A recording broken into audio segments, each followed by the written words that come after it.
Ben, first win of your senior A-League men coaching career, and you've done it in rather brave fashion, coming back to win it at the death. Just what did you make of your side's performance, and I guess how proud are you of them for doing that? I mean, look, we can't shy away from the fact that the first half was poor. We struggled to get ourselves into the game. At the stage of the season that we're at, and what everybody's been through in the last few weeks, we had to find a way to win, and the boys showed immense character today. And we obviously had to do some things tactically to come back into the game, but really it was down to the players and what they showed inside them and as a group, and how much they wanted to get a result. Walk us through, what did you tell the boys at half-time? What were some of those adjustments that you made that enabled you to come back into the game? Yeah, I mean, look, I think it was obvious that we struggled to press, we struggled to win the ball back. We struggled in just about everything, to be honest. The build-up was slow, there was a lack of dynamism in the front third. So we asked for more bravery in possession, more movement, more forward runs, more runs from deep. But the big tweaks were to stop them having the control they had in the first half, and we adjusted our press and our out-of-possession structure. And luckily, we had some success.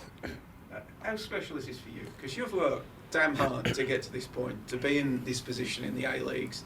Now you've got your win. How special is this for you? Look, I'm very happy, obviously, but my job's to look at the performance, and reality is 2 weeks in a row we could have been 4 or 5-0 down in the first half. So that's my concern at the moment, and we've got a big job ahead of us to make sure that we start games better and with more control. Flo Barang came off early, came off just before half time. How's he doing? Initial reports? Yeah, he's okay. He flagged that to us before it turned into anything. I would imagine he'll be okay. Just a little bit sore, but we'll know more, obviously, as the days go on. And obviously, your first win as an A-League coach. You guys, as Joe said, a long road you've had to this point.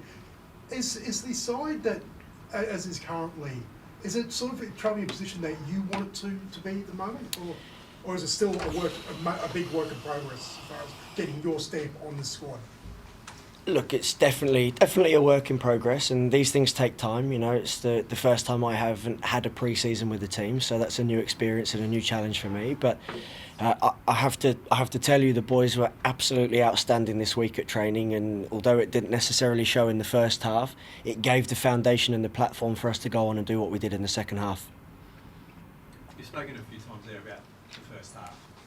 After 4 losses in a row, your second week with the club in charge, they've able to come back twice, and even after that, the second goal, which was a fumble by the keeper just a few minutes after it equalised. Did you really see that coming from the group, or where do you think that came from? This is a group with immense character and resilience. What they've been through in recent weeks and months, and the ones that have been here for longer, for 2 or 3 years, they've developed a real resilience. They're a strong group, and one thing I know about this group and they know about each other is while they're in a game, you can't count them out. And the mentality at 2-2, I spoke very quickly to Tom Aldred and Jay O'Shea and said, what do you want to do? Do you want to go and win it, or should we play for the point? And they both, without hesitation, let's go and win it. How are you going to turn that into more positive performances that go across 90 minutes? Yeah, look, we have to keep training. We have to keep the work is on the training pitch, and that takes time. We've obviously got a short turnaround now until MacArthur, so it's recover play, but we just have to keep chipping away in our preparation. But we have a big list of players coming back and not far off being available, and we're obviously looking to recruit in the window as well. But that previous answer there, you talk about the existing strength of character that you had in this group that you inherited, but do you think this challenge in last month, in a way, it sort of galvanised the group to come together and forget outside the 4 walls, we'll fight for each other, and now maybe this result coming from behind can be a catalyst for that to start turning into performances? Yeah, I think if you keep losing games back to back, very quickly that resilience can dissolve, because no one likes to lose games of football. So winning in this run of games was very, very important for us, and the feeling in there's very good right now. So we'll take the positives from the last 2 weeks, the confidence they've got from knowing that they can grind games out now, and we'll we'll improve as best we can so we're ready for Macarthur on Thursday. Because it is easy to write a team off after a poor run of results, but you look at the ladder, your season's not dead, is it? You can easily, make something of this campaign, can't you? No. We're here to compete at the top end this year. Yeah, we're not here just to see the season out and move on. We're here to do something special in this season. Ross had previously talked about some of the restrictions on the club, the fact that we've had Thomas Waddingham basically starting at 17 years old just because of the realities. You said you're looking to recruit in the window. How are you going to do that, or have some of those realities been changed? Well, we've already brought Keegan Jelicic in, and obviously Ryan Lethen as well. So two big pickups for us, and as importantly as the other players we bring in, it's the list of players coming back from injury. Like all clubs in Australian football, or around the world, you come in and there are constraints and limitations. You work with what you've got, but the club have been outstanding. They're hungry, ambitious, and we're all working together to try and strengthen this squad. What do you expect the Jelicic is going to bring to the role? He's an exceptional ball carrier. He's a great athlete. He'll add the dynamism that I spoke about we lacked in the first half. Good forward runs, and he's not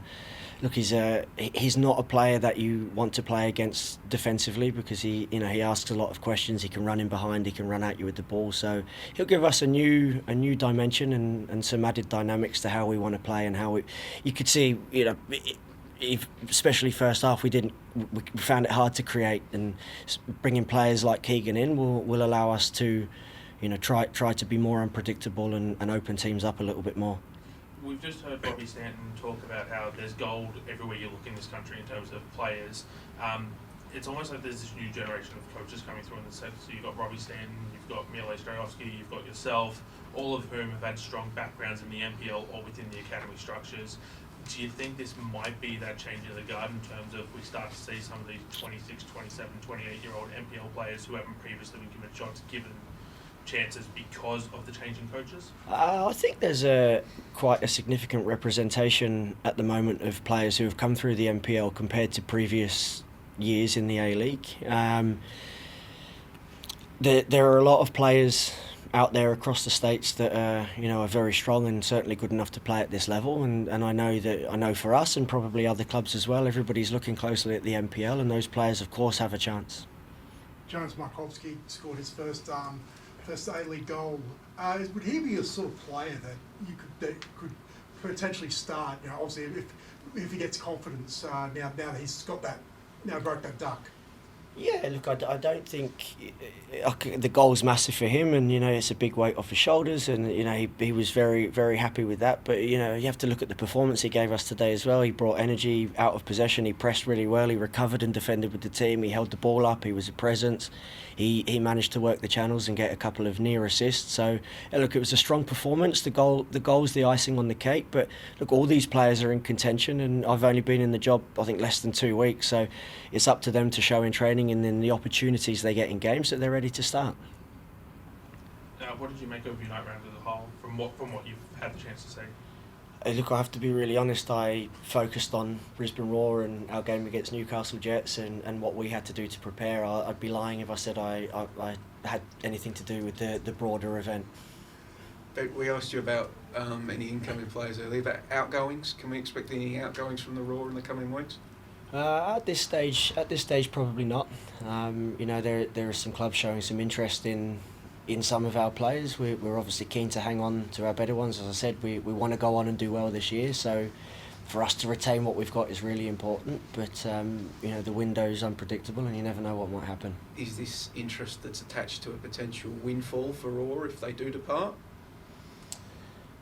That's a question for management. I'm not.